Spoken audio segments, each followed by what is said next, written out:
সরকার এবং সরকারের বিভিন্ন প্রতিষ্ঠান কেন বারবার ইঙ্গিত দিচ্ছে যে আওয়ামী লীগের নির্বাচনে অংশগ্রহণ করতে বাধা নেই, এর মানে আওয়ামী লীগকে সুযোগ দেবে এরকম একটা ইঙ্গিত বারবার দেওয়া হচ্ছে কেন? বিএনপির চাপে?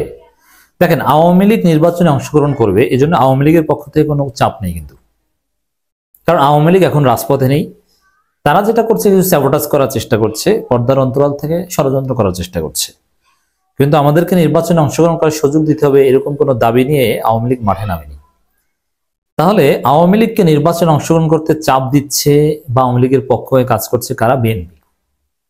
এখন বিএনপির চাপে তটস্থ হয়ে সরকার কি আওয়ামী লীগকে নির্বাচনে অংশগ্রহণ করার সুযোগ দিচ্ছে? এটা ডক্টর ইউনূস বলে দিয়েছেন আগে। তিনি বলেছেন বিদেশি একটা পত্রিকার সাথে সাক্ষাৎকারে যে বাংলাদেশের সবচেয়ে বড় দল বিএনপি চায় আওয়ামী লীগ নির্বাচনে অংশগ্রহণ করুক, তা আমরা কি করব? এর মানে বিএনপির উপর দায় কিন্তু আগে চাপিয়ে দিয়েছে। তো এখন আবার নির্বাচন কমিশন থেকেও সেম কথা বলা হচ্ছে, নিষিদ্ধ না হলে আওয়ামী লীগ নির্বাচনে অংশ নিতে পারবে। মানে এটা কিন্তু ইঙ্গিত যে আওয়ামী লীগ নির্বাচনে অংশ নিতে পারবে, এই যে কথাটা। আর নিষিদ্ধ, বিএনপি আবার আওয়ামী লীগ নিষিদ্ধও চায় না এবং সরকার নিষিদ্ধ করবে বলে এখন পর্যন্ত মনে হচ্ছে না। তো এটা কেন? এবার সরকারের পক্ষ থেকে এটা বলা হচ্ছে কেন? বলা হচ্ছে প্রশ্ন উত্তরে, কিন্তু তারপরে তো এটা এড়িয়ে যাওয়া যায়। এই মেসেজটা কেন ছড়িয়ে দেওয়া হচ্ছে? এর উত্তর হচ্ছে সরকার সঠিক পথে আছে। সরকার চায় যে বিএনপির কথা ডক্টর ইউনূস আগেই বলে দিয়েছে, সরকার চায় যে জনগণ আওয়ামী লীগ নিষিদ্ধের দাবিতে মাঠে নামুক, জনগণ আওয়ামী লীগকে নির্বাচনে অংশগ্রহণ করার সুযোগ না দিক, জনগণ আওয়ামী লীগকে ঠেকাতে সক্রিয় হোক। সরকার যাতে বাধ্য হয় জনতার দাবির সামনে আওয়ামী লীগকে নিষিদ্ধ করতে কিংবা আওয়ামী লীগকে নির্বাচনে অংশগ্রহণ না করতে। এই জন্য আগেভাগে বিএনপি আওয়ামী লীগকে যে চায় অথবা নিষিদ্ধ না হলে সুযোগ আছে, এই কথাগুলো জানিয়ে দিচ্ছে।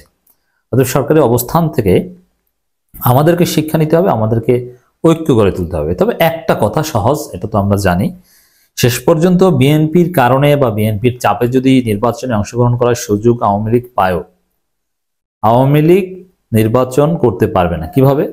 জনগণ আওয়ামী লীগকে পেটাবে।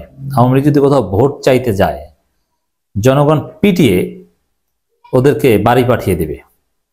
তখন কি হবে? তখন সুষ্ঠু নির্বাচন বা লেভেল প্লেইং ফিল্ড এগুলো নিয়ে প্রশ্ন উঠবে। এজন্যে সরকারকে আগে থেকেই সিদ্ধান্ত নিতে হবে যে নির্বাচনে অংশগ্রহণ করার সুযোগ দিলেও তো জনগণ পিটাবে, জনগণ ওদেরকে দাঁড়াতে দিবে না, প্রচারণা চালাতে দিবে না, পিটিয়ে রাজপথ ছাড়া করবে। তখন নির্বাচন নিয়ে প্রশ্ন উঠবে, বিদেশিদের কাছে প্রশ্ন উঠবে যে আপনি যাকে, এবং এটা তো সহজ, দেখেন বিএনপির মুনাফিকটা দেখেন, নভেম্বরের 9 তারিখ বা 10 তারিখ 0 পয়েন্টে আওয়ামী লীগ কর্মসূচি রাখলো, বিএনপির লোকজন সশরীরে উপস্থিত থেকে ঠেকিয়ে দিল। একদিকে আওয়ামী লীগকে রাজপথে ঠেকায় বিএনপি, আর একদিকে আওয়ামী লীগকে নিষিদ্ধ করার বিপক্ষে। তো আপনি যাকে নিষিদ্ধ করতে চান না তাকে আপনি ঠেকাবেন কেন? যাকে নিষিদ্ধ করবেন না তার অধিকার আপনি কেন দিবেন না? অতএব এটা একটা ষড়যন্ত্র দেশের বিরুদ্ধে, মুনাফিকি। এই জন্য বলবো, হয় আওয়ামী লীগকে নিষিদ্ধ করতে হবে, না হলে তাকে অধিকার দিতে হবে। এবং জনগণ যেহেতু আওয়ামী লীগকে পেটাবে ভোট চাইতে গেলে, অতএব আপনি কেন বিতর্কিত করবেন? আগে ভাগে নিষিদ্ধ করে দেন, আওয়ামী লীগকে নির্বাচনে অংশগ্রহণ করার সুযোগ দেওয়ার সুযোগ দেওয়া উচিত না। এই জন্য আমাদেরকে আগে ভাগে রাজপথে নামতে হবে এবং শর্ত দিতে হবে, জামাত, নাগরিক কমিটি বা আরো যত নতুন দল হবে, যে আওয়ামী লীগ নির্বাচনে থাকলে আমরা আসবো না। কারণ আওয়ামী লীগ নির্বাচনে আসা মানে সেই খুনাখুনি রক্তারক্তের নির্বাচন, এটা হতে দেওয়া যায় না।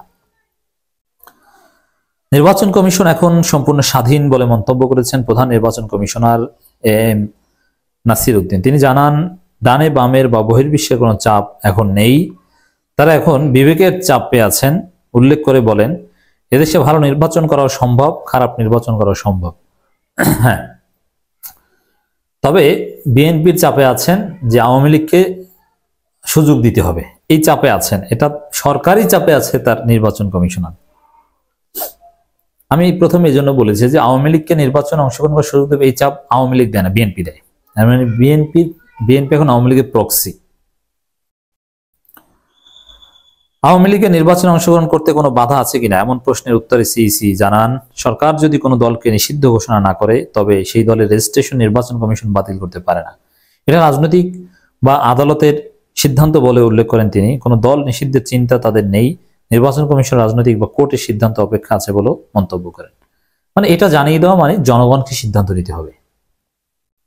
বিগত নির্বাচন কমিশনকে শাস্তির আওতায় আনার চিন্তাভাবনা আছে কিনা জানতে চাইলে সিসি বলেন, এটা নির্বাচন সংস্কার কমিশনের বিষয়।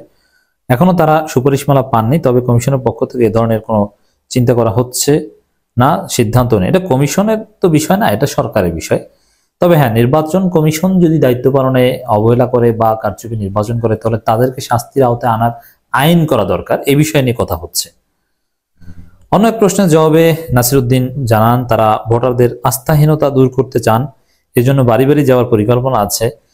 তিনি আশা প্রকাশ করে বলেন, 6 মাসের মধ্যে কাজ শেষ করতে পারবেন। ভোটার তালিকা থেকে যারা বাদ পড়ে গেছেন তাদের অন্তর্ভুক্ত করতে চান। জানিয়ে তিনি বলেন, এবারের নির্বাচন আগের মতো হবে না, এজন্য সর্বোচ্চ চেষ্টা থাকবে, সবার সহযোগিতা থাকবে। দেখেন, এই যে ভোটারদের আস্থা ফিরিয়ে আনতে যতদিন বাংলাদেশে চাঁদাবাজি থাকবে, বিএনপি সন্ত্রাসী থাকবে, ভোটারদের আস্থা থাকবে না। এই জন্য আইন শৃঙ্খলা পরিস্থিতি পুরোপুরি নিয়ন্ত্রণ করতে হবে, চাঁদাবাজি মুক্ত একটা সুন্দর বাংলাদেশ গড়তে হবে, যেখানে জনগণের কোনো ভয় থাকবে না যে আমার ভোট নিয়ে যেতে পারে, আমাকে হুমকি ধমকি দিতে পারে, অথবা অন্য দলে ভোট দিলে আমাকে নির্যাতন করতে পারে। এই ব্যবস্থা করতে হবে, এই জন্য সময় লাগবে। কমপক্ষে 2, 2.5, 3 বছর না দেখলে সুষ্ঠু নির্বাচন বাংলাদেশে সম্ভব নয়। যাই হোক দর্শক, আওয়ামী লীগের বিরুদ্ধে আমাদের সময় থাকতে ঐক্যবদ্ধ হতে হবে।